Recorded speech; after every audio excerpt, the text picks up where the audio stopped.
watching the Entrepreneurial SME, and if you've just joined the program, the spotlight is on the business of dentistry with my guest and founder of Charmain's dental studio, Charmaine Mboweni. Now, quit somebody because of their poor culture, and I hope they're not watching, is one thing, but to start a business is not as simple as that, right? You had to have some money to start somewhere. How did it all begin? That is true. For me, I was fortunate enough that I had a friend who believed in what I'm selling. So from the get-go, I had someone who was like, okay, how much does it take to start a practice, and how can I help and bridge that gap, or what you have now and what you will need? So for me, like I said, I was just blessed and fortunate enough to have someone like that. Have you paid them back? Yes. So now you pass break even, you're starting to make money. Yes. But what are the typical costs, though? I mean, and I'm not talking rands and cents, but what are the things that you need to start kind of business like this? So starting a dental practice is very expensive. Very expensive, not only on the financial standpoint, but because they don't teach us a lot about practice management at school. They focus more on sharpening our skills and all of that. So it's really taxing when you open your practice and you don't know what you're doing. On the financial side, our equipments are very expensive. So we're talking just a simple basic chair, that is very expensive. You will need an x-ray, that is expensive.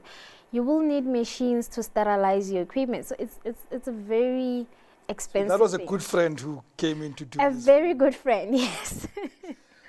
The other side of your business is regulation, right? Mm-hmm. You are regulated. People like you are dealing with the law, not Yes. just with us. And that can be very tricky. How does one have to be so geared up to deal with regulatory requirements? So when it comes to our regulation is HPCSA. So with HPCSA, after Health Professionals Council of South Africa. yes.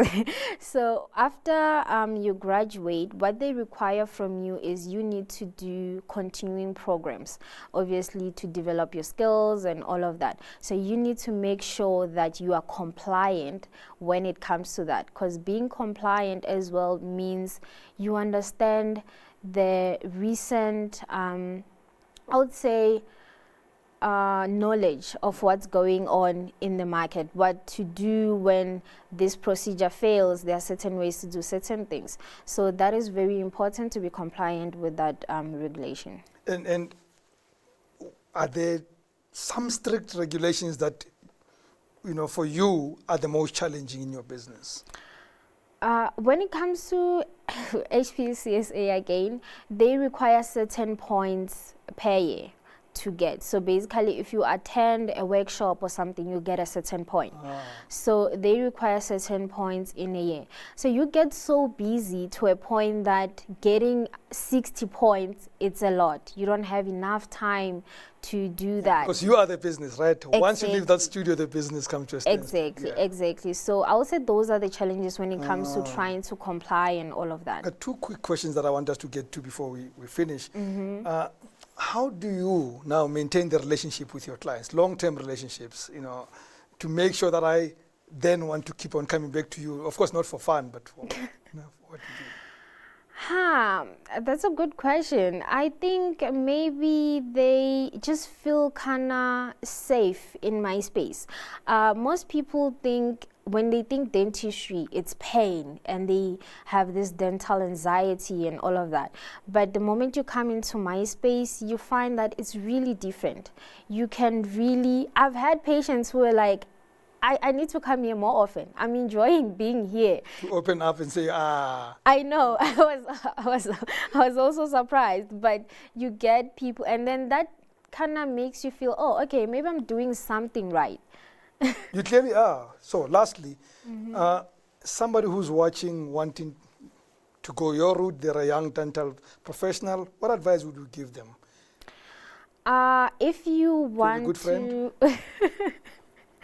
Besides that, so from the dental point, I would say make sure it's what you want to do, because the dental field is very taxing emotionally, physically, mentally. So make sure it's what you want to do. On the financial standpoint, I would say get yourself ready in terms of having a business plan or a business model, and from the get-go, make sure that you basically put down how long is it taking you to break even, and also things like expenses and all of that, because now when you go into an investor, they will need to know those things. It's easy to sell your business when you say, okay, look, it's taking me this long to break even. Yeah. And don't you want to get on this train? Because now I'll be in a position to obviously return investment in so long.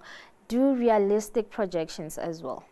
Excellent. So let's get into our 30-second game. Have you ever thought of quitting? No, Why not? I love it. What keeps you going? Support from family and friends. What do you do for fun? Archery, chess, cooking. Given a chance, would you do this again and again and again? Without a doubt. Water, coffee, whiskey, beer, juice? Cold water, red wine. I'll come to your service. Charmaine, thank you very much, and thank you for watching the Entrepreneurial SME. From me, Rams Mabote, good night and God bless.